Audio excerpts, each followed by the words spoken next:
everyone, it's Corrine from the Sewing Works, and today I want to give you a tutorial on how to use stitches in your embroidery mode. This project we're going to be doing is specifically from our Q2 box of the Sewing Works Delivered, and if you are not currently signed up for that box, it's not too late to get in on the next one. It comes out once a quarter, and you can join in on the fun next time.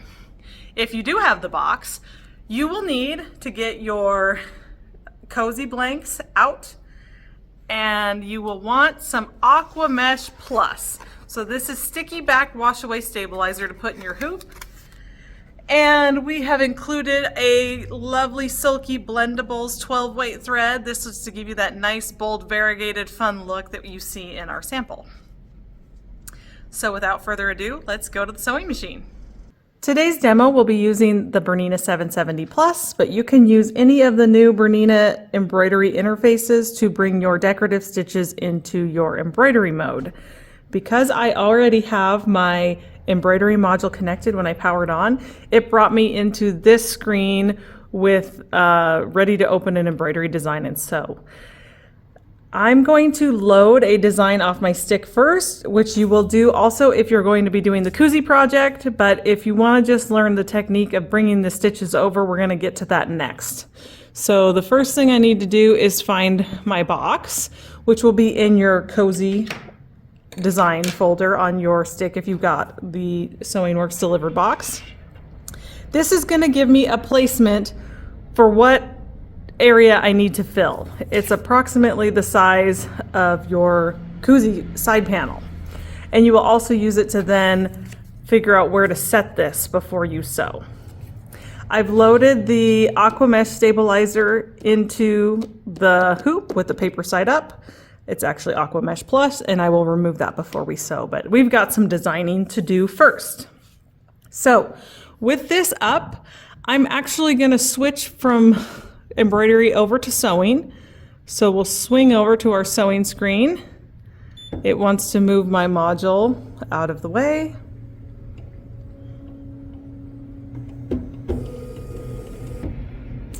And to bring in rows of stitching like we have here, we'll want to build some stitch combinations first. It's going to constantly be telling me to go back and forth with my feed dogs because I'm going to be popping between sewing and embroidery. So I'm going to ignore that little message because in the end result, I'm going to be going into embroidery and I will want those down.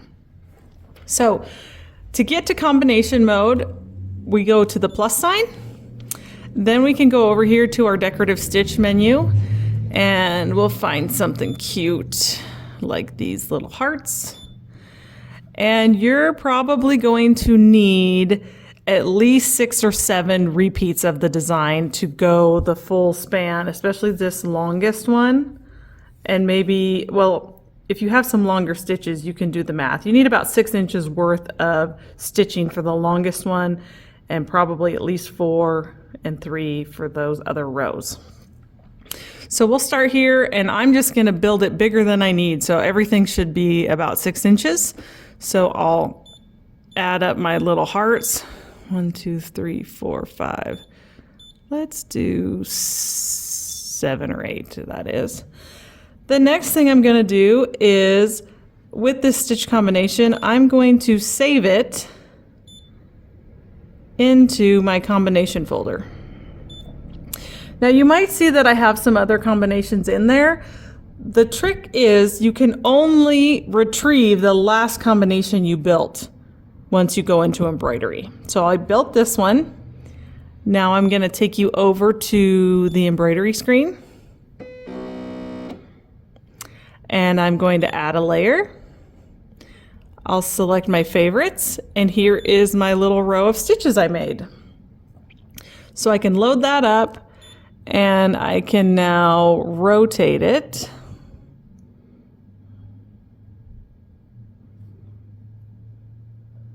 To be the longest run of stitching on my little motif here. Now to build the next one, we'll get out of the eye menu, switch back to sewing. Yes, we're going to ignore that. Now I'm going to go eye menu to select all and delete. And then I will go back in to find another fun decorative stitch like these cute little tulips. 1, 2, 3, 4, 5, 6, 7, 8. Probably overkill, but now, oop, wrong button. With this combination, I'm going to save it right there. Now I'm going to go back to embroidery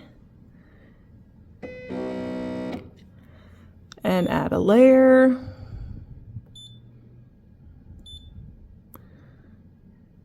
Oh, I didn't mean to move it.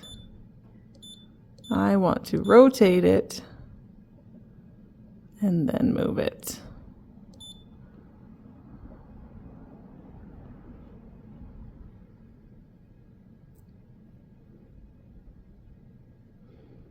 Something like that. I can even duplicate it and put it up above my hearts also, if you want that kind of mirrored look like we created. Okay, something like that. Let's go back over to sewing, build us another combination.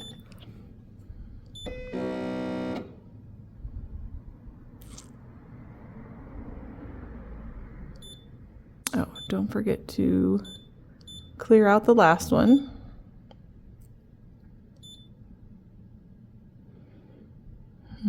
Something else spring-like.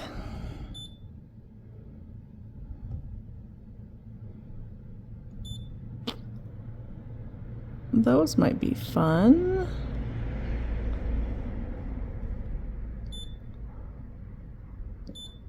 Wonder about some leaves. No, I'm not a big fan of that. Let's get something with some more movement. Maybe that one. Who knew I was going to be so indecisive?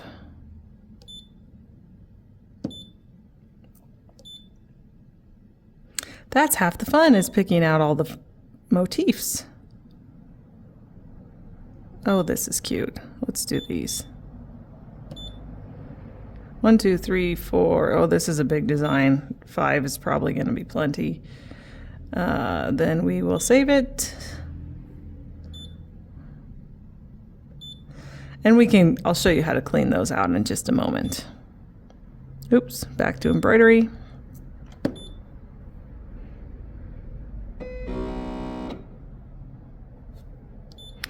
Add a layer from my stitches. We'll go ahead and rotate that.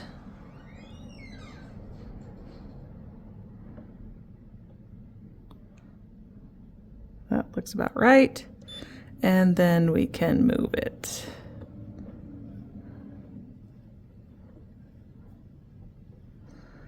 I might choose a different stitch, but you get the idea. So now, before I start stitching, I'm going to show you how to delete those others from your sewing menu. So we'll come back over here one more time to sewing, ignore that. And when I activate the heart this time, I'm gonna select the garbage can, and I'm gonna go through and systematically remove all the ones that I've made that I don't need to use. If you wanna get really fancy, you can always build a stitch combination that has some lettering also, or personalize it with somebody's name. So make it truly your own. Okay, done with that. Let me see if I can create something a little better. This was too much like my tulips. So let's see if I can find something else fun. Ooh, rabbits.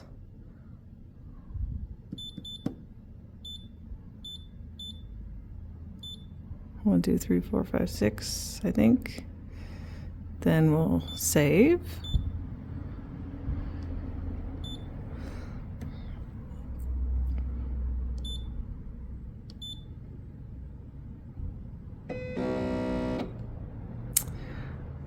I'm going to add the rabbits, rotate the rabbits, and then move the rabbits.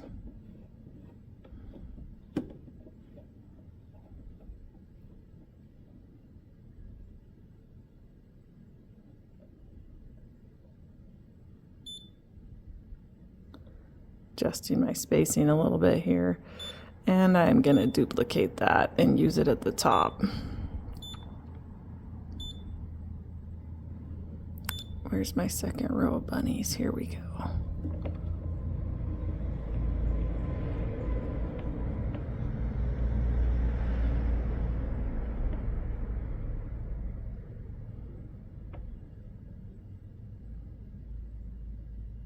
There, something like that. Now we are ready to begin sewing. So it's going to bring my hoop, my embroidery arm into play. I'm going to take my scissors, or if I had a scoring tool, I could use the perfect scoring tool. I'm going to expose that sticky wash away.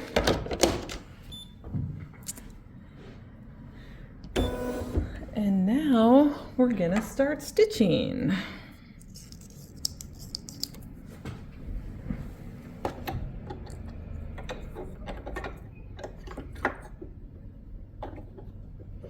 It doesn't really matter what's in your bobbin, but if you are worried about it showing, I would recommend a black bobbin.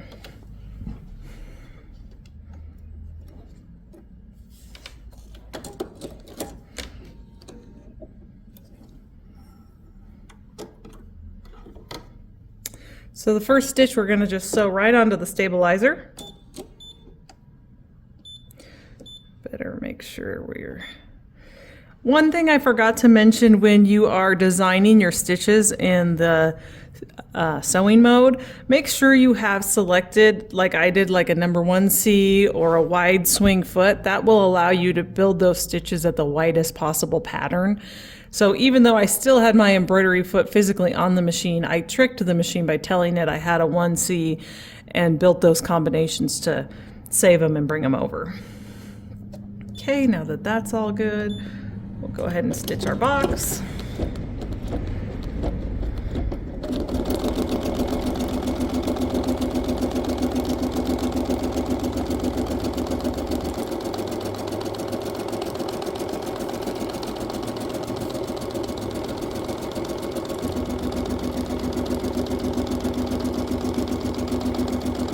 And you would not want to select this button anytime before you sew the box. But once this is done, I'm gonna push this button that sew all the colors as one color, because I want them all in this blendable thread. I don't want it to stop in between. And that's the quickest way to do it. I could leave it as it is and sew each line a different color also, if that's more of the appeal that you're going for. So for me, they're all going to be this fun variegated. So from here on out, I'll highlight that. I will place my little cozy right inside the box, and off we go.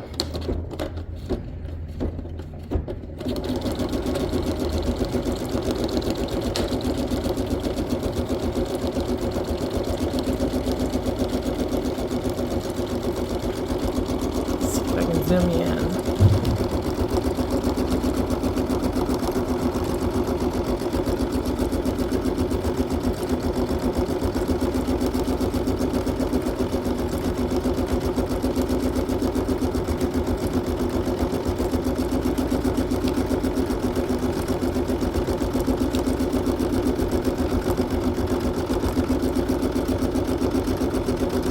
So we'll stitch this out and then we'll repeat for the other side.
have it. I've got both sides stitched out and ready to go together. All you do is trim the excess wash away stabilizer as tight as you can without cutting your project, and then you're gonna get this wet and it'll all disappear. When you sew these together, you're gonna wanna use about 1/8 of an inch seam allowance for a standard size can. If you go the full 1/4 inch, it's gonna be a little tight and you might have to really stretch it a little bit to go in. I also recommend that you use the triple straight stitch, number 6, to sew up those sides so you don't get any separation. Possibly a back stitch, top and bottom, would be a good thing too. So enjoy, and don't forget, this is a fabulous technique to use to add background quilting to any of the blocks that you're going to be making for other quilt projects. So you don't always have to run out and buy more quilting designs. You have thousands of decorative stitches in your sewing machine. I hope you enjoyed this tutorial, and I hope you try it for yourself. Thanks for joining me. See you next time.